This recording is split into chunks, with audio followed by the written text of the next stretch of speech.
Okay, ladies and gentlemen, welcome to another episode of the Influencer Mindset Podcast. I'm thrilled to have a very special guest joining us today. Please give a warm welcome to Yaakov Bekhor, a visionary therapist who has mastered the art of combining science based modalities with spiritual teachings, creating a truly unique and powerful healing systems for his client. With an impressive track record of transforming his life. And Yaakov's approach is sure to inspire and enlighten us all.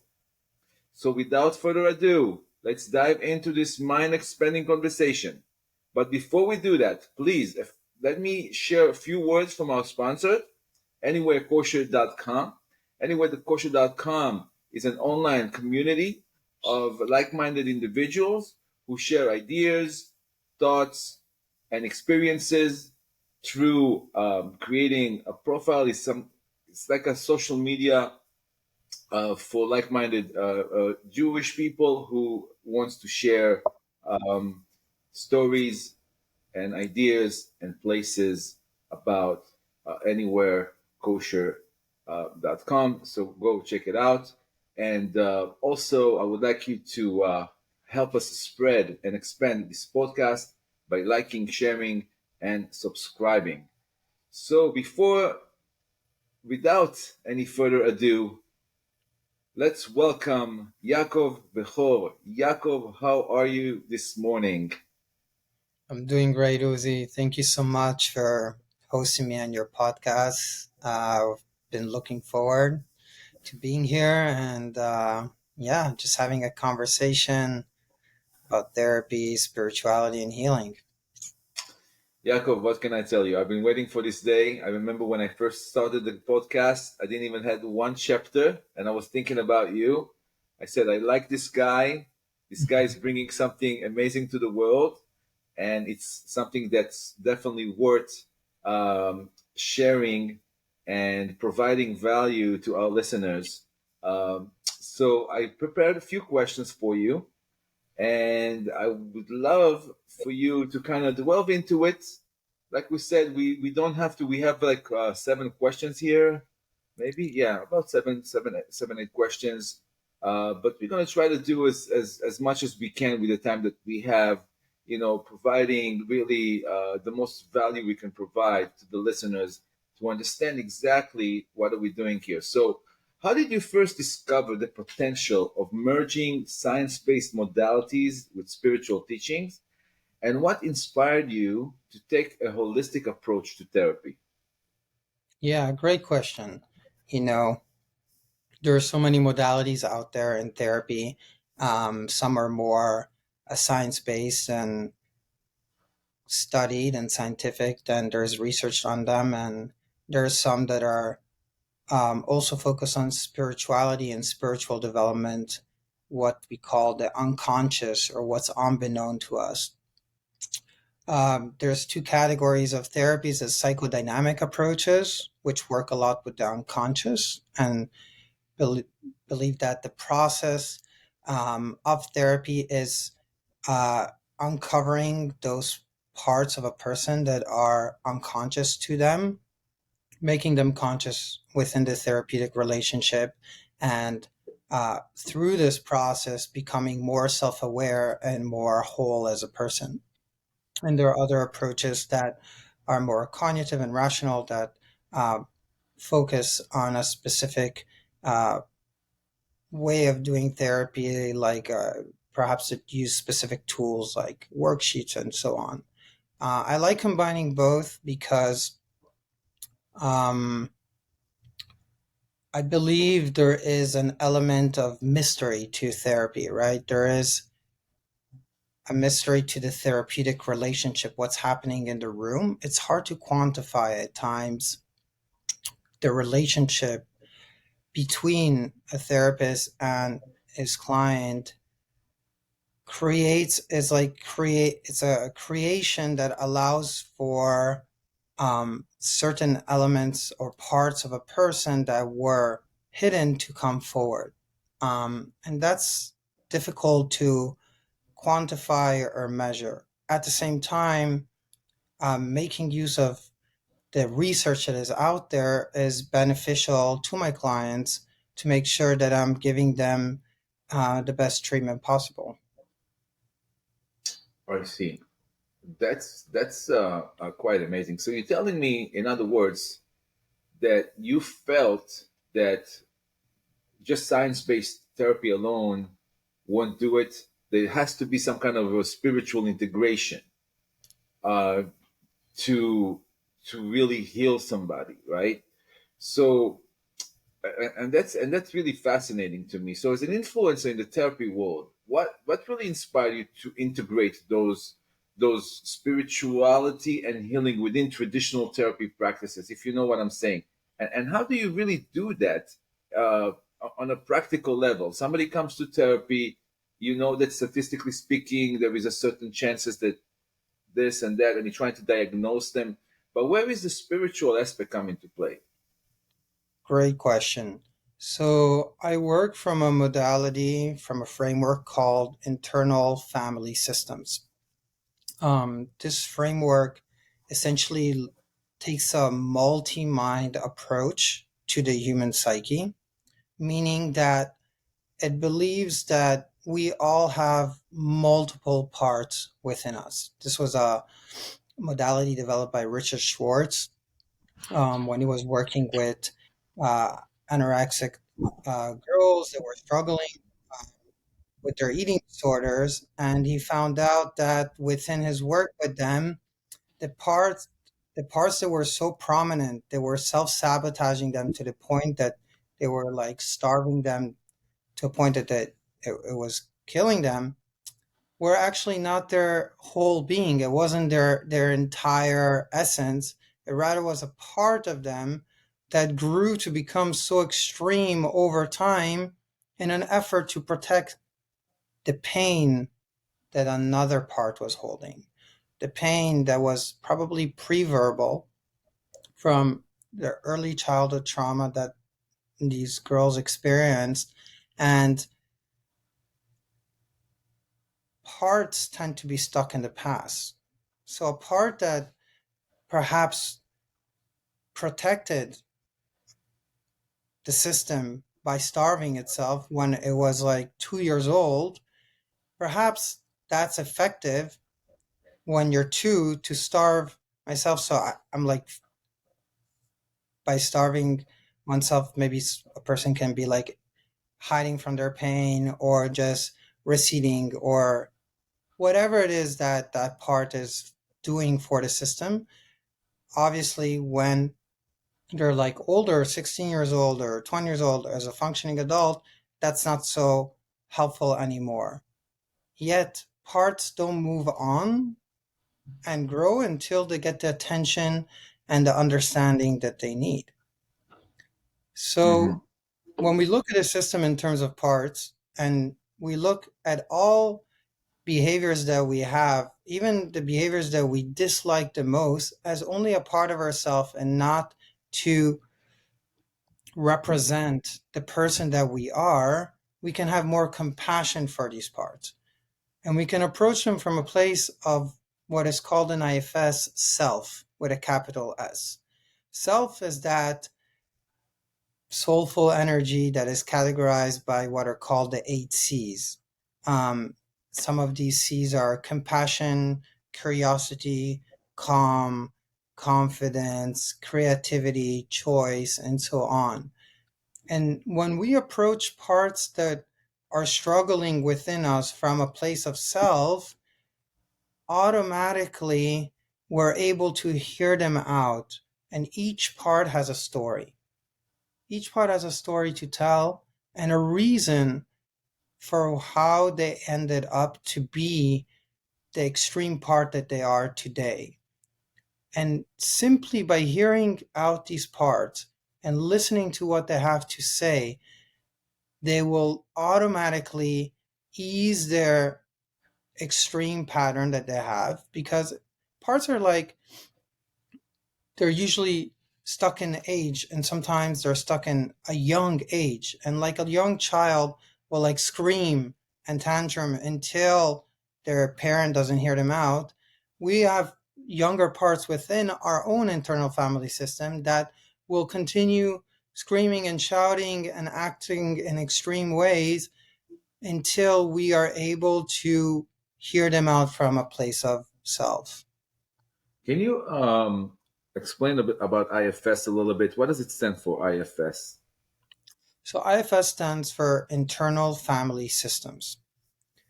It Okay. holds that we have a family system within us, the same way we have a family system that we come from with our parents and our siblings and so on. There is a reflection of that system within us, and we have parts within us that are competing from different uh, motives or things. For example, when we feel like we want to go to an event that is happening, and there's a part of us that really wants to go, and there's a part of us that kind of just wants to stay at home and lay down and lay low. IFS holds that these are not just contradictions within an ambivalent person that can't make a choice, yet it's actually two separate parts of us that have different motives, different stories, different desires.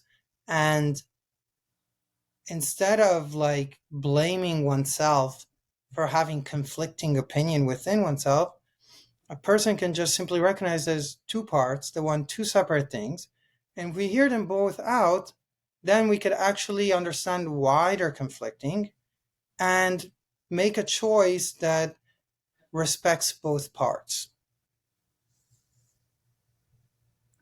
Does that make sense? Yes.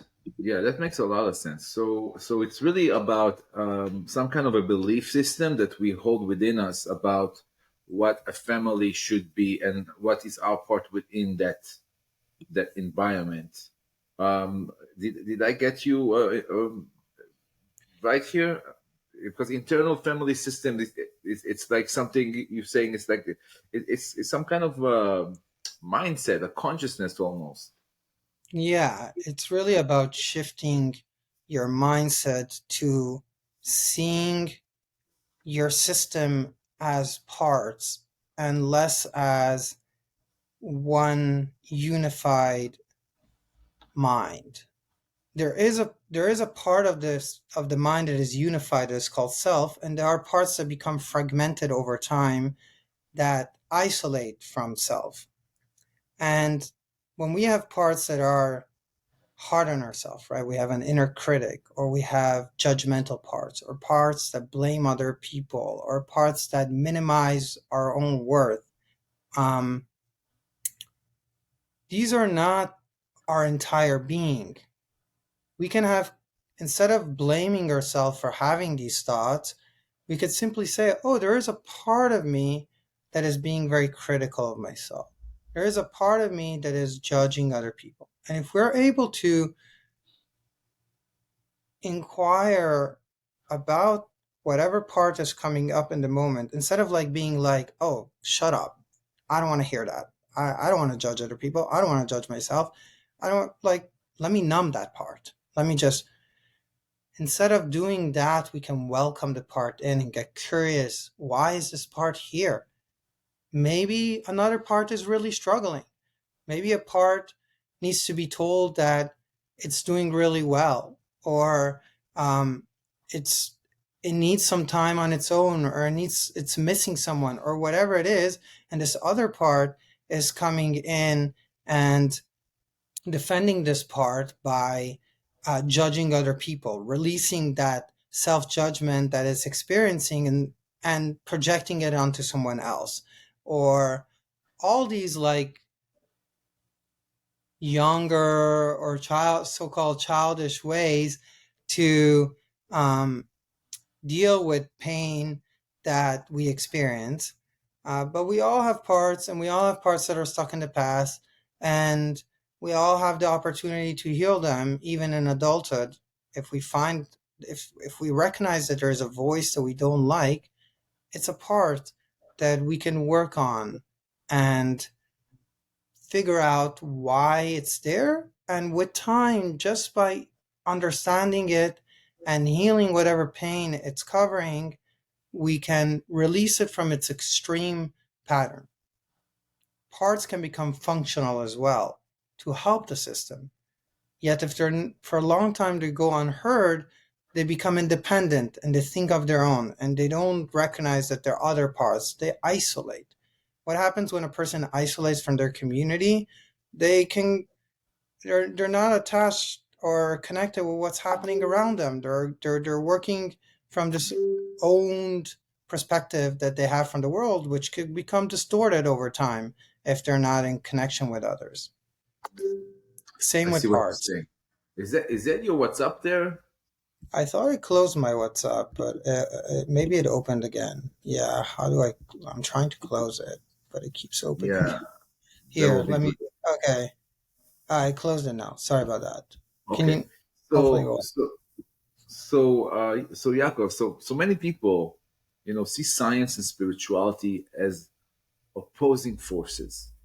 Okay, how do you address skeptics who might be hesitant about embracing the integration of both in therapeutic processes? Great question. So I see science as a, a student body that helps us understand the things that we experience in this world, right? Some things science could explain, and some things um, science hasn't explained yet. Mhm. The gap between where science perhaps will arrive in the future but hasn't arrived yet is more of a mystery. It's perhaps more spiritual. Um, it's that sense, that thing that we can't really figure out, but we know it's real. So we understand it from a place of like intuition and connection. A great example to understand this is there's a study that shows that in therapy, the most predictive factor for the success in therapy is the therapeutic relationship with the therapist. If a client has a therapeutic relationship with their therapist where they're excited to see them, it clicks, it feels good, it flows. Often that alone will predict that therapy can be a success. And not unless so, and that's a higher predictor than whether the therapist uses CBT or IFS or depth psychology or whatever. Of course, that matters as well.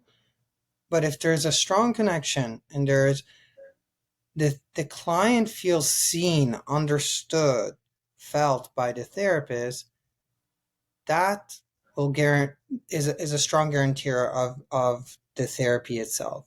And to me, that's a bit of a mystery. It's like, oh, interesting. Like, how is that possible? Um, and that's sort of like an area where like, oh, science and spirituality are blending a little, right? It's like we're quantifying this thing that works, but there's an element of mystery. There's this element of connection that is speaking for um, something that isn't so clear. I see. So if let's just say somebody who is an atheist, okay, comes to you seeking therapy, do you incorporate like the concept of God, or you just don't call it that because obviously an atheist will be like, listen, I don't believe in that, or you were talking about the quantum field, or you give it a different name, or you just don't mention. God or the creator. You just talk about the spirituality of the human being as far as like the psyche and the soul, if you know what I'm trying to say. Yeah, great question. So I like to meet my clients where they're at. And what I place most importance on, first and foremost, is getting to know them, getting to know their world, getting to know how they see the world and what's happening within them. What are some parts of them that are maybe a little stuck and are looking to move forward? And that's my first and foremost priority. Once that I get to know their world, we start establishing a relationship and a connection. And I don't I think spirituality is not something that can be taught. It's just something that is experienced. And if a client starts experiencing that, then I will honor that and will guide them through it. But I will never like force it or um, teach concepts of Hmm. such to a client. I think everyone is on their own journey of self development, growth, spiritual awareness, and um, the right concepts come to a person whenever they're ready for it. And if a client is open to seeking more spirituality within their life, I will honor that and guide them towards it. If that's not something they're looking for or not looking for in that moment, I will meet them where they are at. I see what you're saying. Okay, that makes a lot of sense. So before you even start to kind of do the therapy, you make it very personal, very individual, and you kind of try to see who you're first dealing with, and then modify your attitude accordingly, which makes a lot of sense because obviously you're not going to shove God or the concept of God to an atheist because it does not make sense. So that's really Yeah, I'm not, very I'm not a spiritual teacher. It's like right. I integrate spirituality into my work because I believe in intuition and growth. I believe that like the human system, our psyche is prone towards growth, and I want to honor that. And I believe that the client intuitively knows how they need to grow or what they need to work on, and they're the expert on themselves, and I just have to figure out how to help them through that. Okay. So your approach to therapy sounds intriguingly holistic. So it's like a holistic kind of approach. Could you walk us through the key elements of your system and how they work together to bring about transformative healing experiences? Yeah, great question. So I take a holistic approach to therapy because I value the mind body connection, especially with all the research that has come out recently that links the mind and the body. For me to just treat the mind without taking into context the body, how someone treats their body, their own self care routine, their own relationships in the community, the people they're connected with. All of these are factors that will predict the success of therapy. So much can be done in 1 hour a week. And the real determine like what's really going to determine the success of therapy is what a client actually does out of the therapeutic session, the 1 hour a week session. Are they going to be curious about their life? Are they going to try to implement what's been talked about during sessions into their day to day life, their social relationships, their self care routine? Because a person can like have major revelations in therapy about what they need to do in their life to change and to better their lives. Um, if that implementation is missing, then so much can be done. Therefore, I like to help my clients find ways to integrate what comes up in therapy into their week and for them to be successful out of the therapy room. I see. Okay, that makes a lot of sense. So I wanted to ask you, like in your experience, how does incorporating spiritual teachings enhance traditional therapeutic techniques? and what unique benefits does it offer to those seeking emotional and mental well-being? Sorry, can you repeat the question? So basically, I'm asking is when you incorporate spiritual teachings to Hmm. enhance traditional therapeutic techniques. So you're taking something that's already there and you're just adding, you're incorporating spiritual teachings into it. And so what are the unique benefits that the client gets on an emotional and mental well-being levels? You know what I'm saying? There has to be some additional benefits they get which they wouldn't get otherwise. Totally.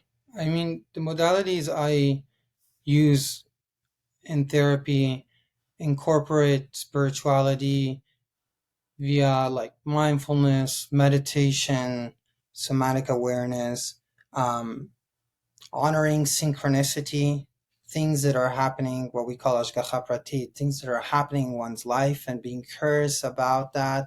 Um, so there are various ways that our sense that I guide my clients to honor their intuition, to honor their sense of spirituality and sort of what's coming up for them. Let's listen to that voice. Let's listen. Let's look at that event that happened and you're sort of like curious about it. There's more there because that what we call in IFS could be a trailhead, two parts that are stuck and want to come forward and have a story to tell. So when I say I integrate spirituality into my practice, for me it means that I really go with the flow. I really get curious and see what is the client coming in with and what's coming up for them, and not like sticking to like a plan or something I have to do, rather like really being fluid and honoring the flow of the session. That's really cool. So technically, it's pretty much giving your clients a new set of glasses to look at reality, understand divine providence, understand the oneness of creation, and your part in that, which they probably would not get in traditional therapeutic techniques. So Yeah. so to go to our last question for this podcast, as Jose, we are can I ask you for a quick moment? I need to take a quick break. I'll be back in 1 minute. Sorry. sure. Be right back. What happened? Okay.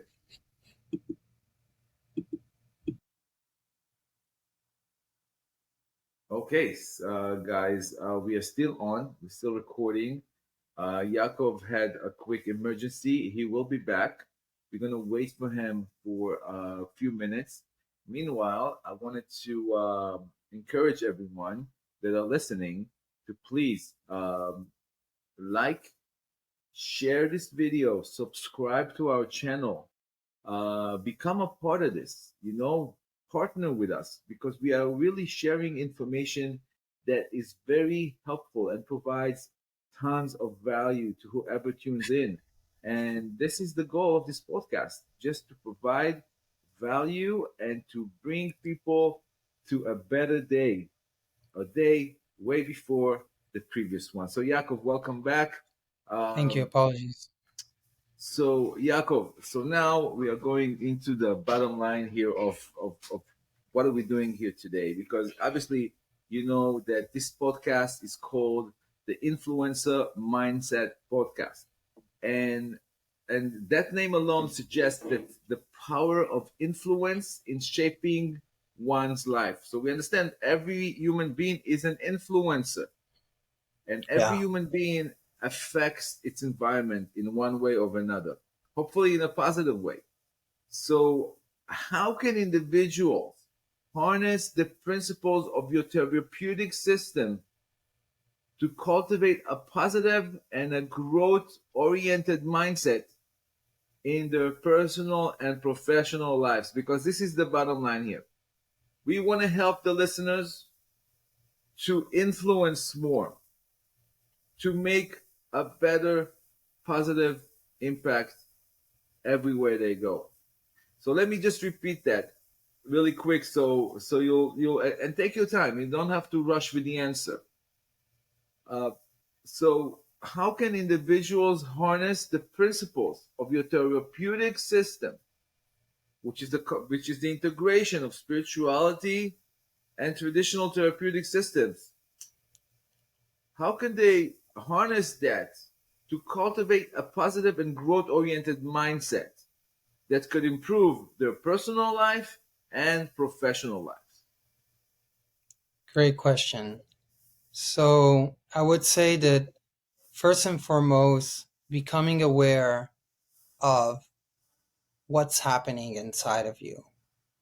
What, what, how are you showing up around your friends and in your community? Are you showing up with parts that are curious and helpful, um, and are contributing to the people around you, or are there parts that are like pushing people away, um, judging, blaming, whatever that is, and really honoring whatever's coming up and being open to work with it? Don't hide that from yourself. Don't shut that voice down. Recognize that as almost like a friend coming to tell you, look, hey, there's something inside here that needs more attention. And I'm telling you with this stronger voice, so hopefully you will listen. And the more we listen, the more we get to know ourselves, the more we can open ourselves up, free up energy that is stuck in the past to be with people, to be a great influence, to shine our true essence of what we're capable of, what we bring to the world, which is unique for each individual. But we can only do that when we really are willing to take a deeper look at the parts of ourselves that are struggling, that are stuck in the past, and that need healing.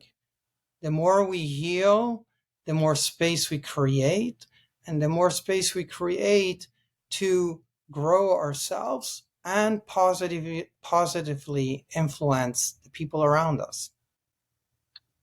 That is beautiful and fantastic.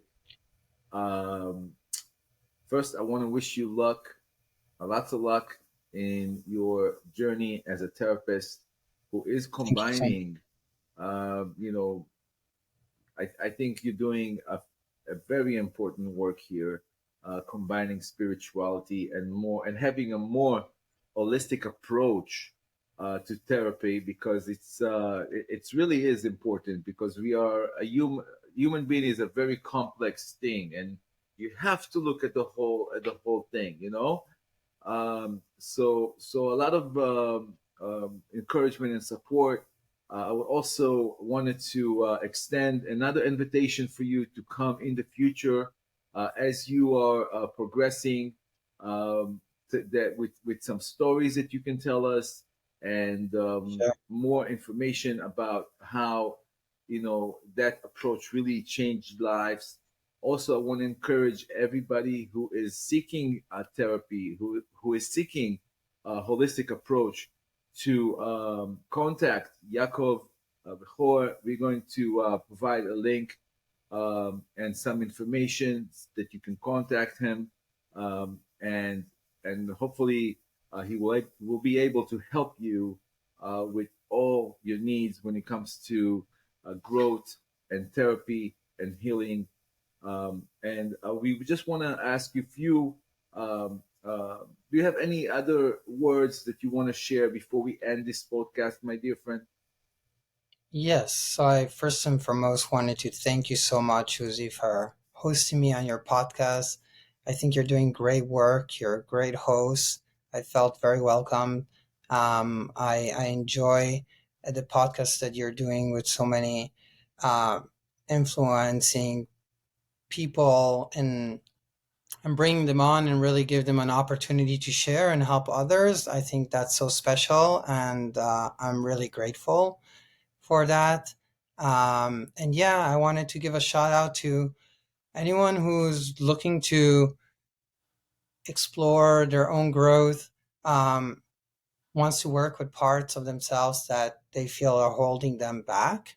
And it's they have parts that they feel like, oh, this is like what I need to work on to go to the next level, to really reach out. I work with teens, individuals, couples, and families in private practice at Angelus Psychology Group. We have an office in Wilshire. It's a beautiful space.